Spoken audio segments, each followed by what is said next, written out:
Hi good morning. നമ്മുടെ ഇന്നത്തെ കറി ഇതാ തിളച്ചുകൊണ്ടേയിരിക്കുകയാണ്. എന്ത് കറിയാണെന്ന് അറിയണ്ടേ? നമ്മുടെ തീയലാണ് കേട്ടോ. ഉള്ളി തീയലല്ല, വെണ്ടയ്ക്ക തീയലല്ല, സാധാരണ നമ്മൾ ഉപയോഗിക്കുന്ന വെജിറ്റബിൾസ് ഒന്നും ഉപയോഗിച്ചിട്ടുള്ള തീയലല്ല. നമ്മുടെ വൻപയർ അല്ലെങ്കിൽ ഉണക്കപ്പയർ എന്ന് പറയില്ലേ, ആ പയർ ഉപയോഗിച്ചിട്ടുള്ള തീയലാണ്. അപ്പോൾ ചട്ടിയുടെ ചൂട് കൊണ്ട് ഞാൻ ഫ്ലെയിം ഓഫ് ചെയ്തിട്ടും തീയൽ തിളച്ചുകൊണ്ടിരിക്കുകയാണ്.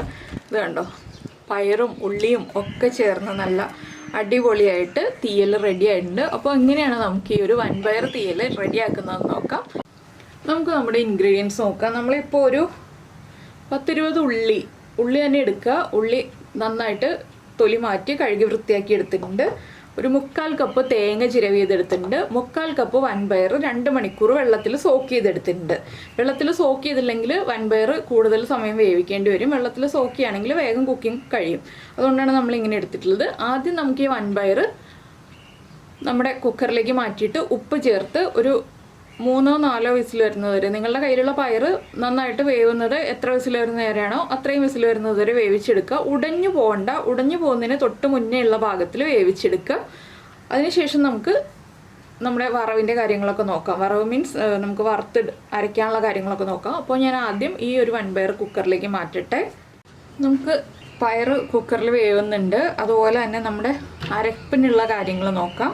ഞാനിപ്പോൾ ഇതാ തേങ്ങ എടുത്ത് വെച്ചിരുന്നത് പാനിലേക്ക് ഇട്ടിട്ടുണ്ട്. ഇതിൻ്റെ കൂടെ തന്നെ ഒരു 1/4 ടീസ്പൂൺ കുരുമുളക്, 1/4 ടീസ്പൂൺ ഉലുവ, ഇത്രയും ചേർത്ത് 4-5 ഇതിൽ കറിവേപ്പിലയും ചേർത്ത് ഒന്ന് വറുത്തെടുക്കാം. അപ്പോൾ ഇതിലേക്ക് എണ്ണ ചേർത്തിട്ട് വറുത്തെടുക്കണം എന്നുണ്ടെങ്കിൽ എണ്ണ ചേർത്ത് വറുത്തെടുക്കാം. ഞാനിപ്പോൾ എണ്ണ ചേർക്കുന്നില്ല, നമ്മുടെ പൊടികൾ ചേർക്കുന്നതിന് തൊട്ട് മുന്നേ ആയിട്ടാണ് എണ്ണ ചേർക്കുന്നത്. അപ്പോൾ ഇതിൻ്റെ കളറൊക്കെ ഒന്ന് മാറി വരട്ടെ. അതിനുശേഷം നമുക്ക് ബാക്കിയുള്ള കാര്യങ്ങൾ ആഡ് ചെയ്ത് കൊടുക്കാം. അപ്പോൾ നമ്മുടെ തേങ്ങയുടെ കളറൊക്കെ ഒന്ന് മാറി വന്നിട്ടുണ്ട്. ഞാൻ ഈ ഫ്ലെയിം കുറച്ചിട്ട് ഇതിലേക്ക് കുറച്ച് വെളിച്ചെണ്ണ ചേർക്കുകയാണ്. പൊടികളൊന്ന് കുക്കായി വരാൻ ആവശ്യമായ വെളിച്ചെണ്ണ. ഇതിലേക്ക് നമുക്ക് ആദ്യം 1.5 ടീസ്പൂൺ മല്ലിപ്പൊടി ചേർക്കാം.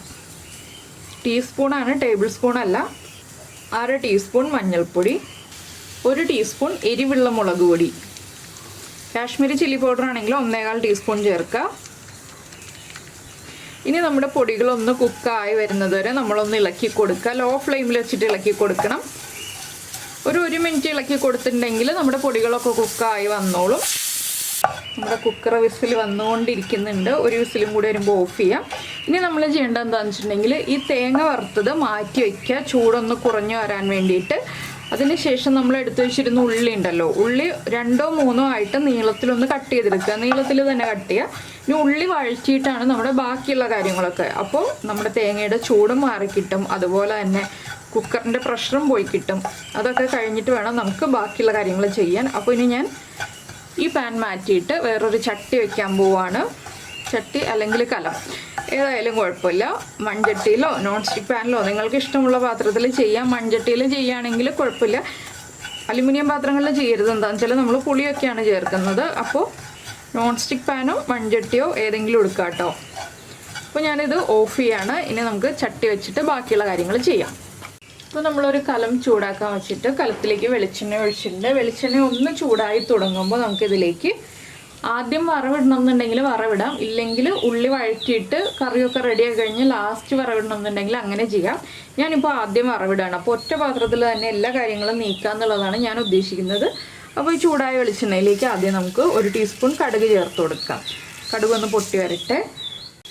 ഇപ്പോൾ നമ്മുടെ കടുക് പൊട്ടിക്കൊണ്ടിരിക്കുന്നുണ്ട്. ഇതിലേക്ക് നമുക്ക് ഒരു 1/4 ടീസ്പൂൺ ഉലുവയും കൂടി ചേർക്കാം. നമ്മൾ തീയലുണ്ടാക്കുമ്പോൾ ഉലുവ നിർബന്ധമാണ് കേട്ടോ. അപ്പോൾ ഞാൻ 1/4 ടീസ്പൂൺ ഉലുവ തേങ്ങ വറുത്തതിൽ ചേർത്തിട്ടുണ്ട്. 1/4 ടീസ്പൂൺ ഉലുവ ഈ എണ്ണയിലേക്കും ചേർത്തിട്ടുണ്ട്. ഇപ്പോൾ നമ്മുടെ ഉലുവയും കടുകും ഒക്കെ പൊട്ടി കഴിയാറായിട്ടുണ്ട്. ഞാൻ ഉള്ളി ഇതുപോലെയാണ് നീളത്തിൽ കട്ട് ചെയ്ത് വെച്ചിരിക്കുന്നത്. അധികം തിക്നെസ് കുറച്ചിട്ടൊന്നുമില്ല. അതുകൊണ്ടോ അത്യാവശ്യം തിക്നെസ്സോടുകൂടി. ഇനി ഇത് നമുക്ക് ഈ എണ്ണയിലേക്ക് ചേർത്ത് കൊടുക്കാം. ഇനി ഉള്ളി ഒന്ന് നന്നായിട്ട് വഴറ്റിയെടുക്കണം. ഉള്ളിയുടെ ആ ഒരു കളറൊക്കെ ഒന്ന് ചേഞ്ച് ആയി വരുന്നത് വരെ നമ്മൾ ഇളക്കി കൊടുക്കണം. ഇതിൽ നമ്മൾ ഇനി കൂടെ ചേർക്കുന്നത് ഒരു 3 വറ്റൽമുളക്, അതുപോലെ തന്നെ കുറച്ച് കറിവേപ്പില. ഇനി ഉള്ളി ഒന്ന് ഇളക്കി കൊടുത്തുകൊണ്ടിരിക്കുക, നന്നായിട്ട് വഴന്ന് വരുന്നത് വരെ. അതിനിടയിൽ നമുക്ക് നമ്മുടെ തേങ്ങ അരച്ചെടുക്കാം. അപ്പോൾ പയറും കുക്കായി ഉണ്ടാവും. എല്ലാം റെഡിയായി വരും നമ്മൾ ഉള്ളിയൊക്കെ വഴറ്റി വരുമ്പോഴത്തേക്കും. അപ്പോൾ ഇതൊന്ന് കുക്കായി വരട്ടെ, ഞാനപ്പോൾ ബാക്കിയുള്ള കാര്യങ്ങൾ ചെയ്യട്ടെ. അപ്പോൾ നമ്മുടെ ഉള്ളിയൊക്കെ ഇതാ കളർ മാറി വന്നിട്ടുണ്ട്. നമുക്കിതിലേക്ക് നമ്മൾ അരച്ച് വെച്ചിരിക്കുന്ന അരപ്പ് ആദ്യം ചേർത്ത് കൊടുക്കാം. ഞാൻ കുറച്ച് വെള്ളം ചേർത്താണ് അരച്ചെടുത്തിട്ടുള്ളത്. ഇനി നമുക്ക് എത്ര ഗ്രേവി വേണം എന്നുള്ളതനുസരിച്ച് വെള്ളം ചേർക്കണം. പിന്നെ നമുക്ക് പുളി ചേർക്കാനുള്ളതാണ്, അതുകൊണ്ട് തന്നെ ആദ്യമേ കുറേ വെള്ളം ചേർക്കണ്ട, കുറച്ച് വെള്ളം ചേർത്ത് കൊടുക്കുക. ഞാൻ ഈ മിക്സിയുടെ ജാറിലേക്ക് തന്നെ കുറച്ച് വെള്ളം ചേർക്കുകയാണ്.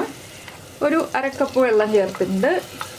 ഇനി ഇതൊന്ന് നമ്മൾ നന്നായിട്ട് ഇളക്കി മിക്സ് ചെയ്തെടുക്കുക. ഇതിൻ്റെ കൂടെ ഇനി നമ്മൾ ചേർക്കാൻ പോകുന്നത് നമ്മൾ വേവിച്ച് വെച്ചിരിക്കുന്ന വൻപയർ ഉണ്ടല്ലോ, പയർ ചേർത്ത് കൊടുക്കുക.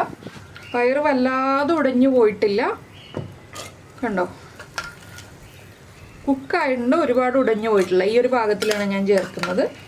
പയർ വേവിച്ച വെള്ളം ഉണ്ടെങ്കിൽ ആ വെള്ളത്തോടു കൂടി ചേർക്കാം കേട്ടോ. ഇനി നമുക്കിതിലേക്ക് നമ്മൾ എടുത്തു വെച്ചിരിക്കുന്ന പുളി, ഒരു ചെറുനാരങ്ങ വലിപ്പത്തിൽ പുളി എടുത്ത് വയ്ക്കുക. ആ പുളി ഒന്ന് നന്നായിട്ട് വെള്ളത്തിൽ മിക്സ് ചെയ്തിട്ട് ഇതിൻ്റെ കൂടെ ചേർത്ത് കൊടുക്കുക. ഇനി ഇതൊന്ന് നന്നായിട്ട് തിളച്ച് വരട്ടെ, കുറച്ച് സമയം തിളയ്ക്കണം. അപ്പോൾ നമ്മൾ ഉള്ളി വഴറ്റാനൊന്നും ഉപ്പ് ചേർത്തിട്ടില്ല, പയറിലുള്ള ഉപ്പ് മാത്രമേ ഉള്ളൂ. അപ്പോൾ ഒന്ന് തിളച്ച് വന്നു കഴിയുമ്പോൾ നമുക്ക് ഉപ്പ് ചെക്ക് ചെയ്യാം. അതിന് ശേഷം വേണമെങ്കിൽ ഉപ്പ് ചേർത്ത് കൊടുക്കാം. പിന്നെ എരിവ് കുറവാണെങ്കിൽ 1-2 പച്ചമുളക് സ്പ്ലിറ്റ് ചെയ്തിട്ട് ചേർത്ത് കൊടുക്കാം കേട്ടോ. ഇനിയിപ്പോൾ ഇതൊന്ന് നന്നായിട്ട് തിളയ്ക്കട്ടെ. ഇപ്പോൾ തന്നെ നമ്മുടെ തീയൽ റെഡിയാവും, അധികം സമയമൊന്നുമില്ല. അപ്പോൾ എന്തായാലും ഈ ഒരു കറി തിളയ്ക്കുന്നത് വരെ നമുക്ക് വെയിറ്റ് ചെയ്യാം. ഇപ്പോൾ നമ്മുടെ കറി ഇതാ നന്നായിട്ട് തിളച്ചുകൊണ്ടിരിക്കുന്നുണ്ട്. തിളയ്ക്കാൻ തുടങ്ങിയിട്ട് 1-2 മിനിറ്റ് ആയി. ഞാൻ 1-2 പ്രാവശ്യം ഇളക്കിയും കൊടുത്തു. ഇനി നമുക്കൊന്ന് ടേസ്റ്റ് ചെയ്ത് നോക്കാം, ഉപ്പൊക്കെ കറക്റ്റാണോ, പുളി കറക്റ്റാണോ എന്നുള്ളതൊക്കെ. ഉപ്പ് കുറവാണ്, എരിവും പുളിയൊക്കെ കറക്റ്റാണ്. കുറച്ച് ഉപ്പ് കൂടി ചേർത്ത് കൊടുക്കാം. ഇനി നമുക്ക് ഈ തീയലിലേക്ക് ഏറ്റവും ഇമ്പോർട്ടൻ്റ് ആയിട്ടുള്ള ഒരു കാര്യം ചേർക്കാനുണ്ട്. ഒരു ചെറിയ പീസ് ശർക്കര, ഞാൻ വളരെ ചെറിയൊരു പീസേ ചേർക്കുന്നുള്ളൂ. ആ പുളിയൊക്കെ ഒന്ന് ബാലൻസ് ചെയ്ത് മധുരം കറക്റ്റായി വന്നാലേ നമ്മുടെ തീയൽ ടേസ്റ്റ് ആവുള്ളൂ. അതുകൊണ്ടാണ് നമ്മൾ ഇതുപോലെ ശർക്കരയും കൂടി ചേർക്കുന്നത്. അപ്പോൾ ഇനി നമുക്ക് കുറുകി കിട്ടണം തീയലെന്നുണ്ടെങ്കിൽ കുറച്ച് സമയം കൂടി തിളപ്പിക്കാം. ഞാനിനി കുറച്ച് സമയം കൂടി തിളപ്പിക്കുന്നില്ല. എന്താണെന്ന് വെച്ചാൽ ഇപ്പോൾ ഇതാ ഈ ഒരു കൺസിസ്റ്റൻസിയാണ്, നല്ല ലൂസായിട്ടുള്ള പാകമാണ്. ഇത് ചൂട് മാറി കഴിയുമ്പോൾ, ചൂട് കംപ്ലീറ്റ് മാറി കഴിയുമ്പോൾ ഒന്ന് കുറുകി വരും. അതുകൊണ്ടാണ് നമ്മൾ ഇനി തിളപ്പിക്കുന്നില്ല എന്ന് പറയുന്നത്. 2-3 മിനിറ്റ് തിളച്ച് കഴിഞ്ഞു. ഇനി നമുക്ക് ഫ്ലെയിം ഓഫ് ചെയ്തിട്ട് മാറ്റി വയ്ക്കുക. അപ്പോൾ നിങ്ങൾ വറവിടുന്നത് ലാസ്റ്റ് ആണെങ്കിൽ കടുക്, ഉലുവ, പച്ചമുളക്, കറിവേപ്പില ഇത്രയും ചേർത്ത് വറവിട്ട് ലാസ്റ്റ് അടച്ചു വയ്ക്കുക.